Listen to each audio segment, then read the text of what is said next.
안녕하세요, 주쌤입니다. 우리 시청자분들 덕분에 제가 정말 요새 영상 올릴 맛이 납니다. 그래서 바로 이어서 오늘은 이 원전 관련주, 원자력 관련주에 대한 내용을 좀 브리핑을 도와드리고 관련된 전망과 또 그에 따른 대장주 두산 에너빌리티까지 같이 분석을 해드리는 시간을 가져가 볼까 하는데요. 사실 제가 아직 이데일리 TV에 TV 방송을 이제 출연을 하고 있어서 매일 이제 출연하는 코너가 있거든요. 이슈 레이더 시간에 제가 브리핑을 해드릴까 하다가 그래도 일찌감치 우리 시청자분들도 좋은 정보 미리 알고 있으면 좋잖아요. 그리고 TV 방송 같은 경우에는 아무래도 시간적인 좀 제약이 있기 때문에 정말 이마만큼 준비를 해서 알려드리고 싶어도 못 알려드리는 그런 경우들이 많아서 오늘 좀 원 없이 우리 시청자분들께 제가 이제 흡수한 그런 정보들을 꼭꼭 씹어서 전달해 드리는 그런 시간을 가져가 볼까 합니다. 머니 이즈 라이프 아직도 와이프 채널 구독, 좋아요 안 눌러주신 분들은 구독, 좋아요도 꼭 한 번씩 눌러주시고요. 바로 이어서 이슈 분석부터 함께 달려가 보도록 하겠습니다. 한수원과 미국의 웨스팅하우스 드디어 극적으로 이 원전 지식재산권 관련한 분쟁을 공식적으로 종료했다고 현지 시각으로 16일 발표가 됐습니다. 이로 인해서 글로벌 원전 시장에서 앞으로 이제 협력을 강화하겠다라고 이야기를 하면서도 양측이 어떤 이야기를 오고 가면서 합의를 했는지에 대한 이런 부분들은 속 시원하게 공개가 되지 못했고요. 비밀 유지 조약을 맺고 세부 합의 내용을 외부에 알리지 않기로 했다고 합니다. 그렇기 때문에 이 원전 업계 관계자들은요, 우리나라가 미국의 많은 것을 양보했을 가능성이 높지 않겠냐며 이렇게 이제 보는 시각들도 있었고요. 거기에다가 한수원이 지식재산권 관련해서 웨스팅하우스의 일부 있음을 인정했을 그런 이제 가능성까지 제기가 되면서 앞으로 향후 뭐 로열티라든지 특히 지금 또 많은 이야기가 나왔었던 지역 안배에 대한 조건들이 상당 부분 협상에 반영됐을 것이라는 그런 추측들도 나오고 있습니다. 그러니까 이 해외 원전 수주 입찰에서 유럽권은 웨스팅하우스가 가져가고 그 이외의 국가들 같은 경우에는 한국이 이제 중점적으로 진출하는 그런 식으로 이제 조정이 이루어지지 않았을까라는 이야기들이 오고 가고 있긴 하거든요. 웨스팅하우스가 사실 설계는 잘할지언정 시공이나 운영 능력 자체가 낮기 때문에 우리나라에 상당 부분 이제 의존하고 싶은 부분이 있었을 것이다라는 이제 그런 부분들도 같이 이야기가 나오고 있습니다. 그래서 이 웨스팅하우스 이 기업이 대체 어떤 기업인가 살짝 함께 살펴보고 갈까 하는데요. 웨스팅하우스는 1950년대부터요 미국에서 가장 많은 원전을 건설하고 또 전 세계 원전 가운데서 거의 절반 가까이 원천 기술을 제공한 그런 뼈대 깊은 그런 기업이라고 볼 수 있고 원전 건설의 대명사라고 볼 수 있습니다. 그래서 우리나라 같은 경우에는 첫 상업용 원전인 고리 1호기 건설 같은 경우에도 웨스팅하우스의 기술 전수로 시작됐다고 볼 수가 있을 것 같고요. 이를 기초로 우리나라가 만든 한국형 원자로 도입 및 발전소까지도 12개 발전소가 그렇게 만들어져 올 수가 있었습니다. 그리고 최근에는 이런 기술을 이제 계속 개량해서 한국의 이제 독자적인 기술로 신고리 이제 3, 4, 5기부터 이제 도입이 돼서 원자로들이 계속 지금 이어져서 만들어져 오고 있다라고 볼 수 있을 것 같은데요. 사실 이제 기존에 웨스팅하우스 쪽에서 목리를 부린 게 이번 한 번이 아닙니다. 2022년도경부터 계속 이어져 왔었던 갈등이었고요. 기존에는 바라카 원전 당시, 그러니까 2009년도경이죠. 이때 당시에도 웨스팅하우스에서 한번 이런 이제 비슷한 갈등이 있었던 적이 있었습니다. 그래서 우리나라 같은 경우에는 이제 어떻게 해결을 했었냐면은 일부 일감과 로열티를 주기도 했고요.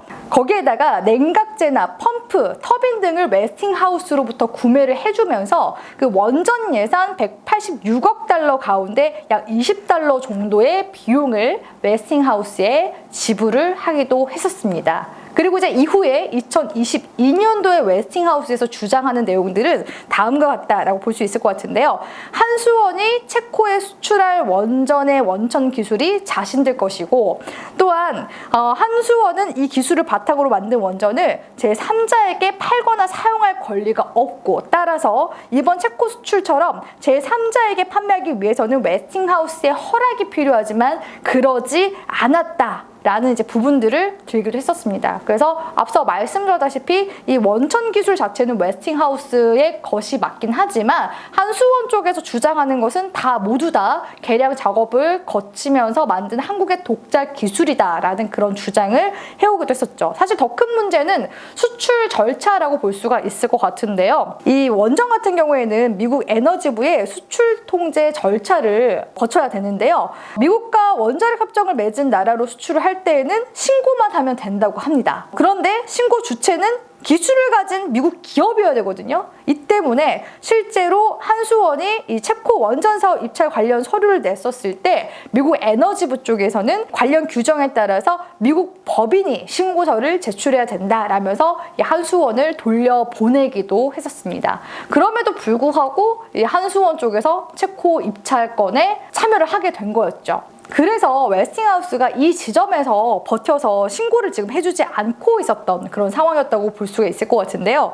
체코가 아무리 이제 우리나라의 원전을 쓰고 싶어도 미국의 결정을 애써 무시하면서 진행시키기는 굉장히 좀 어려울 수밖에 없고요. 또한 한수원 같은 경우에도 승패를 떠나서 소송 자체가 부담이 될 수밖에 없는 그런 상황이었습니다. 사업자를 결정할 체코나 폴란드 정부가 이렇게 지식재산권을 소송 중인 기업에 사업을 맡기는 것 자체가 부담스러울 수밖에 없었거든요. 그렇기 때문에 막상 이제 본계약 전에 수주가 잘 이루어지지 않는 거 아니냐라는 그런 이제 우려감이 나왔었던 그런 상황이었다라고 볼 수 있을 것 같고요. 이렇게 이제 웨스팅하우스 쪽에서 무리하게 계속해서 갈등을 만들어 나가는 이유는 사실 지금 웨스팅하우스의 경영 상황이 그리 좋지는 않습니다. 2006년도경에 일본 도시바 쪽에서 이 웨스팅하우스를 인수한 적이 있었었는데요. 그때 당시에는 우리 지금 두산 에너빌리티의 옛 사명인 두산중공업이죠. 두산중공업 쪽에서도 약 한 3조 정도 가량 입찰을 냈었는데 그때 실패했습니다. 아무튼 도시바 쪽에서 인수를 했고, 그런데 2010년도경쯤이죠. 그때 이제 후쿠시마 대지진 사태가 일어나게 되면서 그 후쿠시마 원전 사고가 크게 발생하게 되죠. 그로 인해서 전 세계적으로 탈원전 기조가 이제 형성이 됐었고, 각국에서는 이런 원전 관련된 안전 지침에 대한 기준이 많이 강화가 됨으로써 웨스팅하우스의 매출 역시도 꺾일 수밖에 없었습니다. 그래서 2017년도경에 웨스팅하우스가 낸 그런 매출 손실액만 하더라도 한 7조 정도 가량 된다고 하는데요. 이를 캐나다의 사모펀드 쪽에서 인수를 하게 되는데 그 인수한 곳이 브룩필드라는 곳입니다. 대략적으로 6조 원 정도 가량의 돈으로 이제 인수를 했었다라고 하는데요. 이렇게 사모펀드가 이제 공격적으로 운영을 하게 되면서 우리나라의 이제 기술 침해 문제를 계속해서 이제 제기를 하면서 영향력을 과시를 해왔는데, 이렇게 계속 웨스팅하우스 쪽에서 문제를 제기하는 거는 또 그만큼의 이득을 얻거나 관심 있으면 이 기업을 인수해라 라는 그런 의미로 사실 해석을 해볼 수가 있긴 합니다. 그렇기 때문에 이제 앞으로는 또 사이가 갈등이 봉합이 됐기 때문에 이런 이제 염려는 좀 제한적일 것으로 기대가 되고 있는데요. 앞으로 제3국으로 민간 원자력 기술 이전 시 정보 공유 체계를 만드는 등 수출 통제 협력을 강화하기로 했다라고 합니다. 그렇기 때문에 앞으로 이렇게 체코 원전 수주에 대한 난관이 해결됨으로써 향후 또 추가적으로 있을 유럽의 수주 가능성, 이런 이제 부분들을 눈여겨본다면 이제부터 지금부터가 시작이 되지 않을까라는 그런 관련 기대감이 있다라고 볼 수 있을 것 같고요.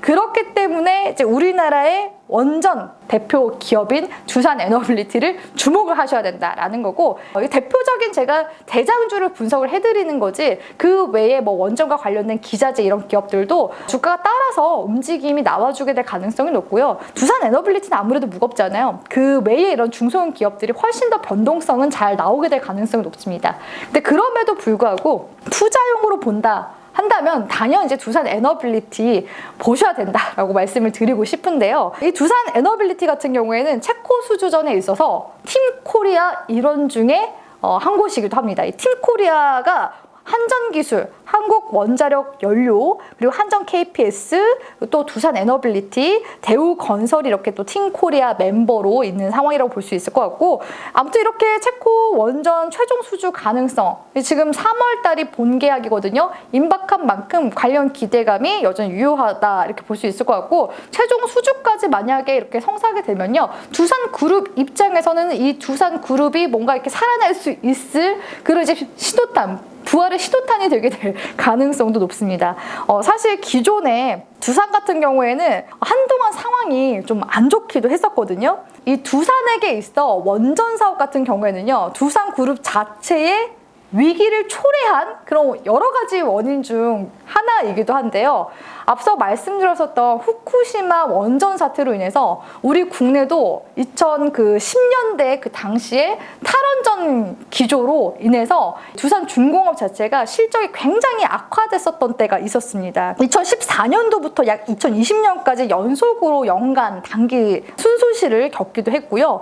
이 두산 에너빌리티의 주력 계열사였던 두산건설의 두산 미브더 제니스 미분양 사태로 인해서 또 추가적으로 이 두산그룹은 대규모 손실을 입을 수밖에 없었습니다. 그래서 두산건설 같은 경우에는 2021년도에 이제 매각이 되기도 했죠. 그리고 이제 두산 에너빌리티 같은 경우에도 2020년 3월경에 한국산업은행에 그 긴급 자금 지원을 요청하면서 채권단 관리 체제까지 가게 됐었습니다. 하지만 불과 2년도 안 돼서요, 2022년도 채권단 관리 체제에서 벗어나게 됐고요. 그 과정에서 두산은 또 많은 계열사들을 잃을 수밖에 없었습니다. 대표적으로 두산 인프라코어라든지 두산 솔루스 등의 우량 계열사를 이제 매각할 수밖에 없었거든요. 아무튼 그럼에도 불구하고 최근에는 이렇게 원전 시장이 살아나게 되면서 다시금 이 두산 에너빌리티가 부각을 받는 분위기라는 거. 이 두산 에너빌리티 같은 경우에는요, 국내 유일의 원전 기자재 생산 기업이기도 하고요.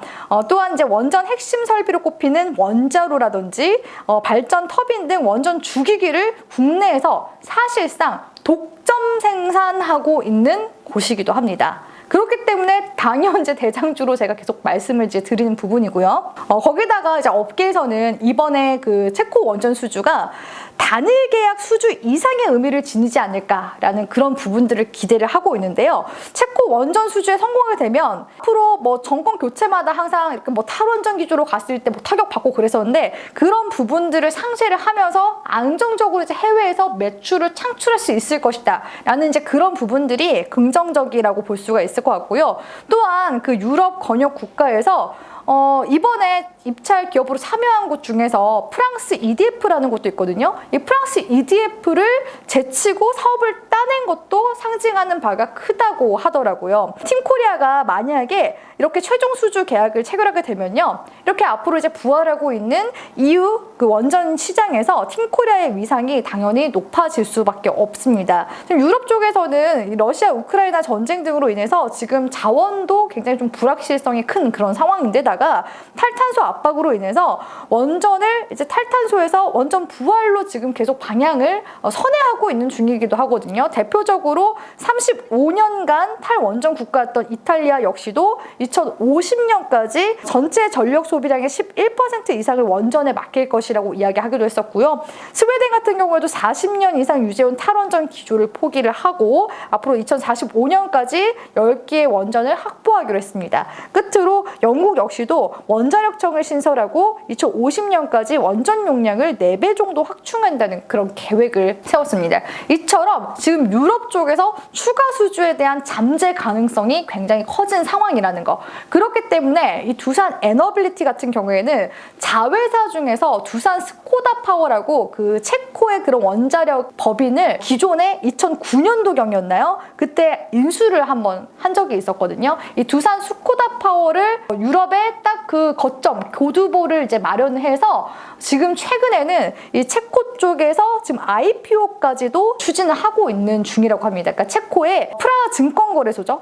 이쪽에 지금 기업 공개 IPO를 추진 중에 있다고 하니까 이 관련 지금 이슈도 지금 들어오고 있어서 이번 달 이제 27일이죠. 1월 27일에 가이드라인을 발표할 예정이라고 하거든요. 그럼 IPO 일정에 따라서도 관련 종목들이 움직이게 될 가능성이 높습니다. 최근에 이제 현대차 같은 경우에도 작년에 그 인도 IPO 한다라는 소식이 있어서 그래서 이제 관련해서 주가가 한번 상승세가 나왔었던 적도 있었거든요. 그러니까 이런 부분들 일단은 스케줄상 우리 시청자분들도 같이 체크를 해주시면 좋을 것 같고, 이 두산 스코다 파워 같은 경우에는 역사만 하더라도 150년 넘는 역사를 지니고 있다고 하더라고요. 이미 체코나 슬로바키아, 핀란드 등 3개국에 원전용 증기 터빈을 공급한 그런 이력들이 있기도 하고요. 거기다 현재까지 540기 이상의 증기 터빈을 전 세계 발전 시장에 공급해온 기업이기도 합니다.